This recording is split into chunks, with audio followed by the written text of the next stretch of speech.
الله الله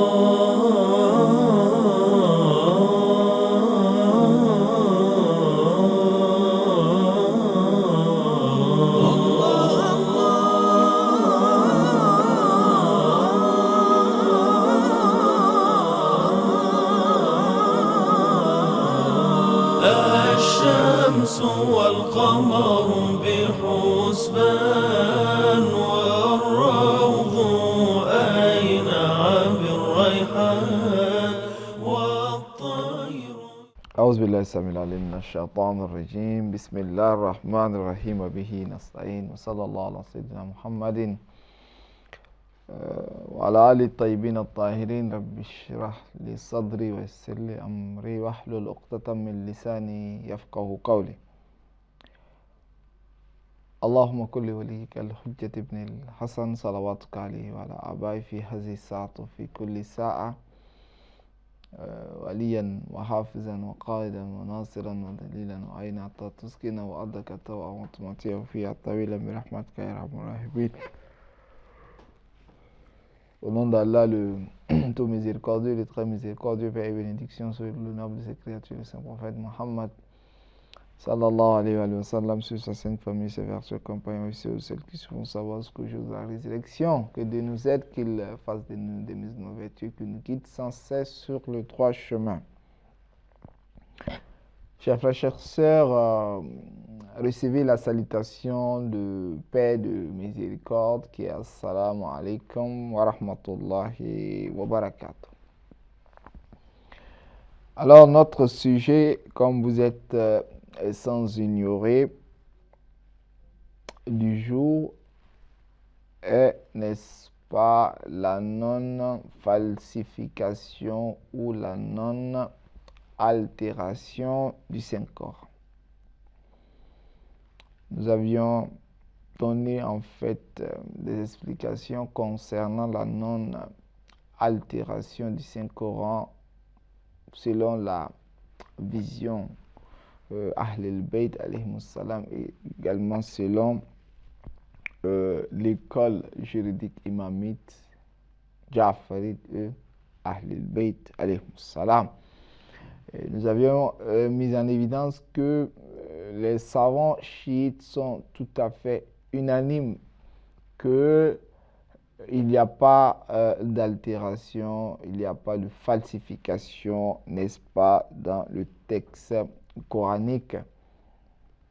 Que si jamais on constatait dans des hadiths bien donnés que ces hadiths-là mettaient en évidence l'altération ou la modification, n'est-ce pas, du verset coranique ou bien du Coran, ces hadiths-là étaient soit des hadiths faibles ou bien des hadiths qui étaient altérés elles-mêmes, ou bien en fait ils mettent en évidence l'altération, n'est-ce pas, du sens, pas, n'est-ce pas, le contenu ni, n'est-ce pas, le texte du Saint-Coran. Car les ulémas sont tout à fait unanimes sur cela, que ce soit les ulémas sunnites ou les ulémas chiites.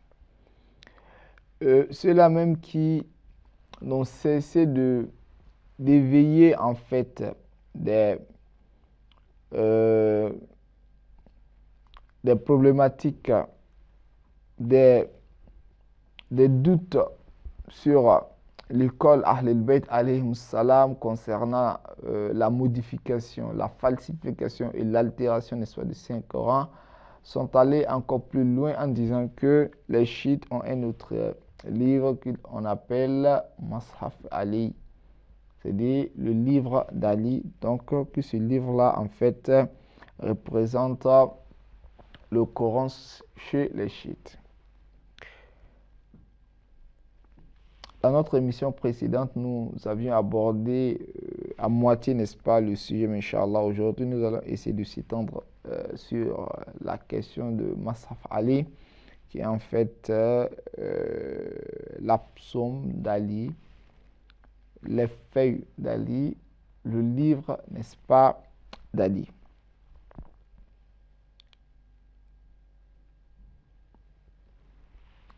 il y a en fait un grand savant sunnite qui a écrit son livre qu'on appelle Ashia wa Sunnah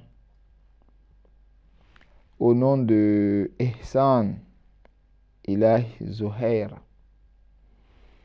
Il dit que dans la page 88 de son livre, il nous dit ceci, et je cite, que les chiites prétendent que l'imam Ali alayhi salam a un livre autre que le livre se trouvant dans la main des musulmans. Et il a Zuhair de dire que leur objectif c'est de s'aimer la discorde, de s'aimer, n'est-ce pas, le fait de séparer, n'est-ce pas, le rang, n'est-ce pas, des musulmans. Voilà pourquoi ils prétendent, n'est-ce pas, cela. Alors, la question qui se pose est de savoir est-ce que réellement il y a un livre au nom de l'imam Ali alayhi salam qu'on appelle Masaf Aliyin. Ça c'est d'un de deux. Quelle est la nature de ce livre-là? C'est le Saint-Coran ou bien c'est l'exégèse, le commentaire, n'est-ce pas, du Coran? Mais bien avant que nous n'abordions, n'est-ce pas, la question de Masaf Aliyin,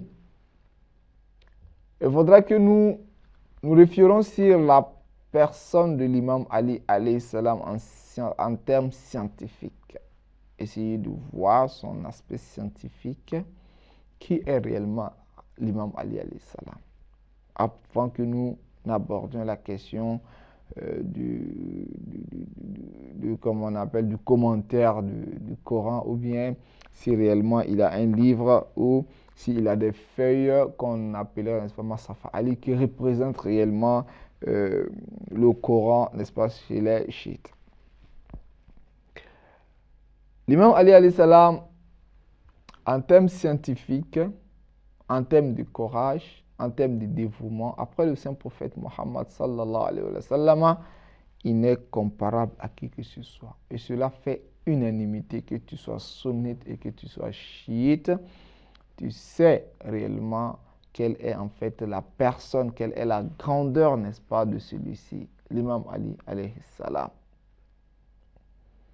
Celui-là même en termes de la science, il n'a pas de semblable. En termes de courage, il n'a pas de semblable après le saint prophète Mohammed sallallahu alayhi wa sallam. Et le saint prophète, parlant de la grandeur scientifique,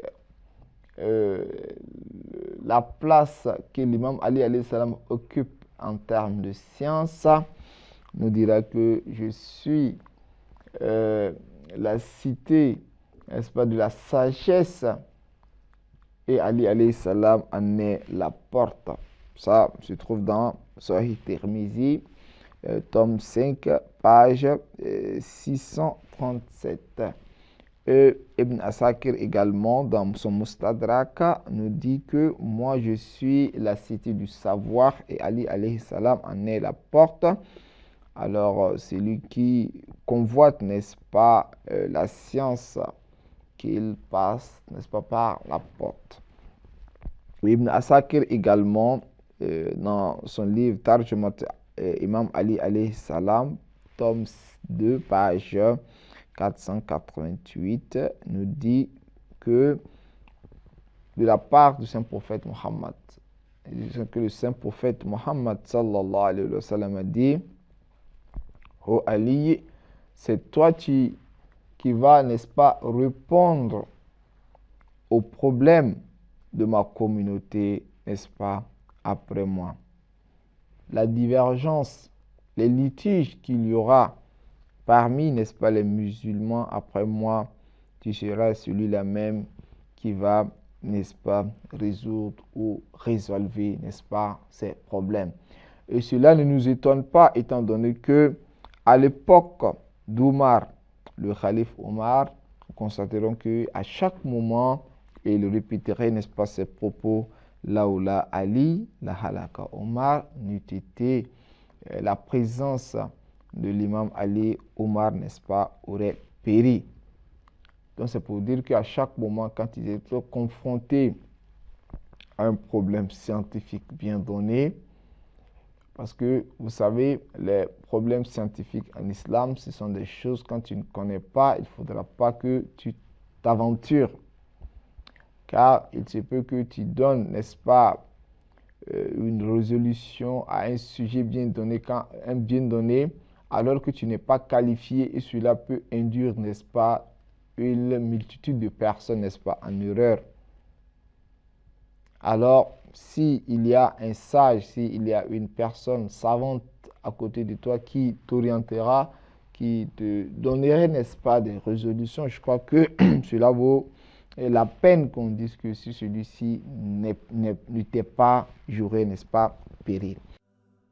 يا ربنا صل على يا ربنا صل على طه النبي وآله يا ربنا صل.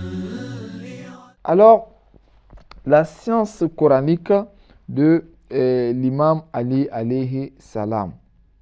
L'imam Ali alayhi salam lançait, n'est-ce pas, un défi à chaque moment, comme on le trouve dans At-Tabaqat al-Kubra, page, tome 2, page 338, dans Tabaqat al-Kubra de Ibn Musa'ad, qui rapporte, n'est-ce pas, cela que l'imam Ali alayhi salam disait de me poser, n'est-ce pas, la question sur toute chose concernant le Saint-Coran.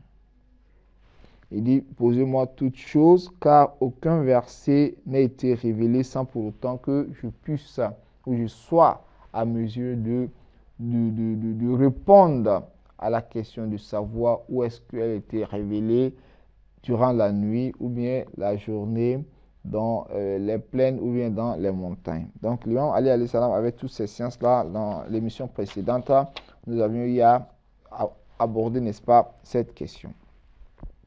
Maintenant, la compilation du Coran par l'imam Ali alayhi salam, Jam' al-Quran. Est-ce que l'imam Ali alayhi salam a compilé le Saint-Coran ou pas? Je crois que toute personne avertie dans la religion musulmane sait que l'imam Ali alayhi salam l'a tout à fait, n'est-ce pas, compilé. Il y a Muttaqi al-Hindi, qui est en fait l'auteur de Kanzul Umal. Dans son hadith, c'est 4792, nous dit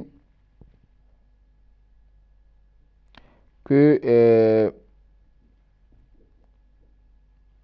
le prophète Mohammed sallallahu alayhi wa sallam a ordonné à l'imam Ali alayhi salam de regarder, n'est-ce pas, dans la maison, à côté comment on appelle, de son tapis, qu'il y a en fait des feuilles à côté, qu'il y a des feuilles qui constituent, n'est-ce pas, les versets coraniques, de l'air associé, de l'air comme on appelle, cumulé, et de les rassembler.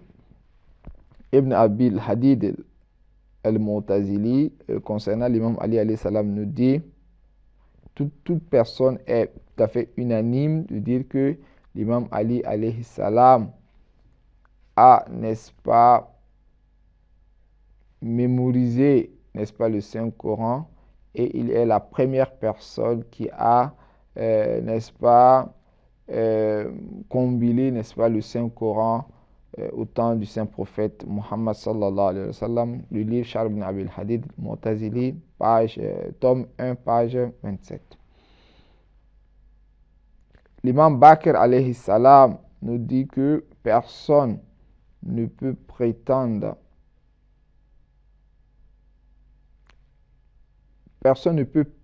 n'est-ce pas,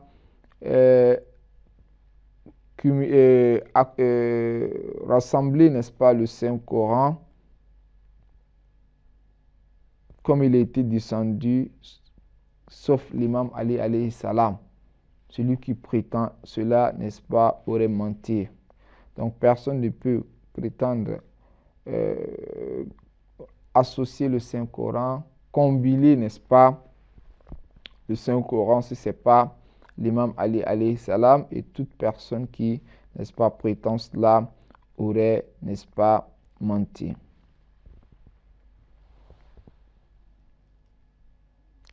Ibn al-Hajar, dans son livre, Ibn Hajar, n'est-ce pas, dit ceci, ces propos ont été rapportés dans Al-Itqan du Suyuti, tome 1, page 71 et 72, au Musannif Ibn Abi Shayba, au Tabaqat Ibn Sa'd, Ibn Kathir. Ibn Kathir, c'est tome 1, page 28. Itqan, tome 1, page 71 et 72. Il dit que il était rapporté dans les hadiths que l'imam Ali alayhi salam, après, n'est-ce pas, le décès du saint prophète Mohammed sallallahu alayhi wa sallam, a compilé, n'est-ce pas, le Coran. Mais la manière qu'il a compilé, n'est-ce pas, le Coran, c'est en fonction de l'ordre, n'est-ce pas, de révélation. C'est-à-dire en fonction de l'ordre de la révélation qu'il a compilé, n'est-ce pas, le Saint-Coran. C'est-à-dire que il est tout à fait unanime de dire que les 5 premiers versets qui ont été révélés, ce sont Iqra. Iqra, qui était, n'est-ce pas, la première sourate, donc les 5 premiers versets de Iqra qui ont été, n'est-ce pas, révélés. Donc, dans le livre qu'on appelle le Mashaf de l'imam Ali alayhi salam, ou le livre de l'imam Ali alayhi salam, le premier verset, c'est Iqra. Donc, c'est en fonction de l'ordre, n'est-ce pas, de la révélation que l'imam Ali alayhi salam a compilé, n'est-ce pas, le Saint-Coran. Alors, ici, on se pose la question de savoir quelles sont les spécificités, n'est-ce pas, du livre de l'imam Ali alayhi salam. Concernant le livre de l'imam Ali alayhi salam qu'on appellerait Mashaf, et qu'il faut faire, n'est-ce pas, la part des choses, le livre que nous avons actuellement, que le Saint-Coran, est le livre dont tout le monde fait unanimité de dire que cela a été compilé au temps même du saint prophète Mohammed sallallahu alayhi wa sallam. Et l'imam Ali alayhi salam a aussi rédigé, n'est-ce pas, un livre, mais c'est le commentaire, c'est l'exégèse, n'est-ce pas, du Coran. Et aussi, en plus de l'exégèse, en fait, c'est l'exégèse qui contient, en fait, comment dirais-je, l'ordre, n'est-ce pas, de la révélation. Parce que quand on voit le Coran actuellement, on trouvera que c'est Surat al-Fatiha qui est le premier, et ensuite viendra Surat al-Baqarah, jusqu'à An-Nas qui est, n'est-ce pas, à la fin. L'imam Ali alayhi salam, sa compilation du Saint-Coran n'a pas été ainsi, mais il commence d'abord par la première sourate, qui est les 5 premiers versets de Iqra, et ensuite, en fonction de l'ordre, n'est-ce pas, de révélation, et en même temps, l'exégèse, n'est-ce pas, du Coran, le commentaire, en même citant même les personnes dont le saint prophète Mohammed sallallahu alayhi wa sallam a mis en évidence que ceux-là sont en fait le commentaire, n'est-ce pas, de ces versets-là. Alors, la spécificité du livre de l'imam Ali alayhi salam, premièrement, c'est en fonction de l'ordre, n'est-ce pas, de la révélation, comme nous avions en fait cité. De deux, nous avons, n'est-ce pas, le Saint-Coran, ce qu'on appelle Nasikh wa Mansoukh, c'est-à-dire l'abrogé et l'abrogeant.